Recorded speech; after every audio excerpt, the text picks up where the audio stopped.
Oke, ini 20 menit yang lalu ada yang nanya pakai Linux apa dan share cara customnya. Oke, yang pertama saya pakai Ubuntu 20.04. Terus speknya kayak gini, RAM 8 GB, i3 generasi ke-6. Terus saya nggak pakai VGA karena hari-hari saya nggak terlalu butuh VGA. Saya nggak suka main game PC, terus juga belum pernah ngedit video gitu, cuma coding ringan, itu pun masih belajar. Yang paling sering sih di bagian config VPS sih, jadi nggak perlu VGA. Terus apalagi sekarang harga VGA kan nggak masuk akal.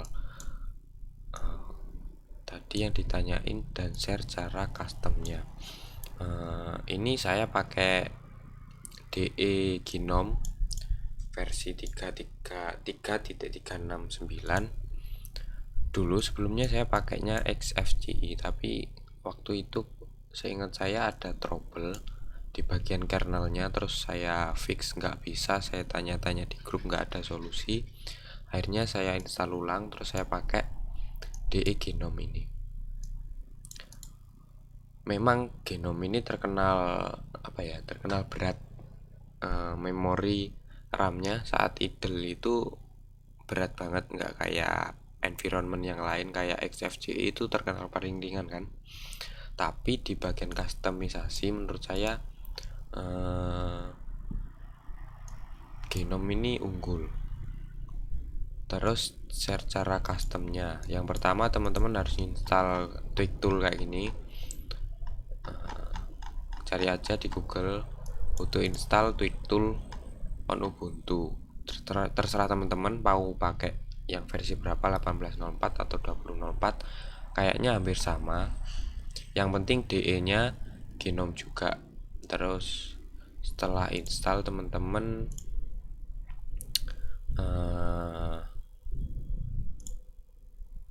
cari plugin ini, integrasi shell Gnome. Ini buat install extension yang bisa teman-teman pakai di Gnome teman-teman. Ini beberapa plugin yang saya pakai, Dash2Dock, terus Dynamic Panel Transparency. Ini buat transparan, buat remove background dari ini panel atas ini. Terus Topbar ini biasanya saya aktifin buat kayak gini. Kalau full screen topbarnya hilang. Akhirnya kalau fokus ngerjain apa gitu, ini tak aktifin.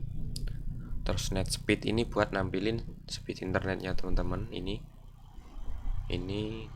menurut saya ini bagian wajib. Setiap desktop saya pasti saya kasih, di laptop juga saya kasih, karena kan di sini jaringannya itu nggak secepat di kota. Kebetulan saya tinggal di desa, jadi itu yang paling penting.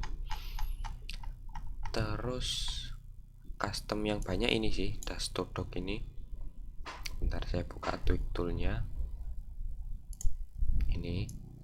Nah, kalau udah tadi install teman-teman masuk ke tweak-nya, terus extension. Ini beberapa extension yang saya pakai. Terus ini settingannya bisa teman-teman tiru. Ini buat setting besar iconnya. Terus auto head itu kayak gini. Terus ini harusnya biasanya ada di sebelah kanan, tapi karena laptop saya masih pakai Windows, jadi kan nyesuainya kan susah. Kalau ini di kanan nanti kelamaan. Meskipun sekarang lebih banyak apa-apa pakai terminal, tapi kan yang namanya menu kan tetap sering dipakai. Ini posisi taskbarnya ini mau ditaruh di mana, bottom, top, left, right, terserah teman-teman. Nah, ini bisa teman-teman tiru. Nah, ini buat customize nya. mau dipakai transparannya berapa. Nah ini kan 100% kayak gini, karena biar nggak ganggu backgroundnya, jadi ini saya kecilin. Terus itu aja sih kayaknya, bahas plugin dynamic panel ini buat setting ini top panelnya, ini mau di kayak gimana, mau di transparan apa gimana, ini bisa teman-teman tiru settingannya. Mulai dari transisi ini nggak saya pakai sih. Terus ini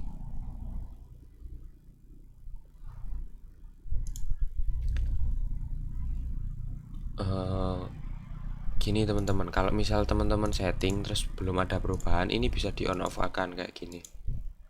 Nah ini baru bisa nge-refresh pluginnya. Ini ada beberapa plugin yang butuh kayak gitu. Ketika teman-teman rubah kok nggak ada perubahan, silahkan di on off. Terus net speed ini nggak ada settingannya, langsung muncul aja. Terus yang lainnya ini bawaannya Gnome. Mungkin ada 3 plugin ya tadi yang saya pakai. Itu aja sih.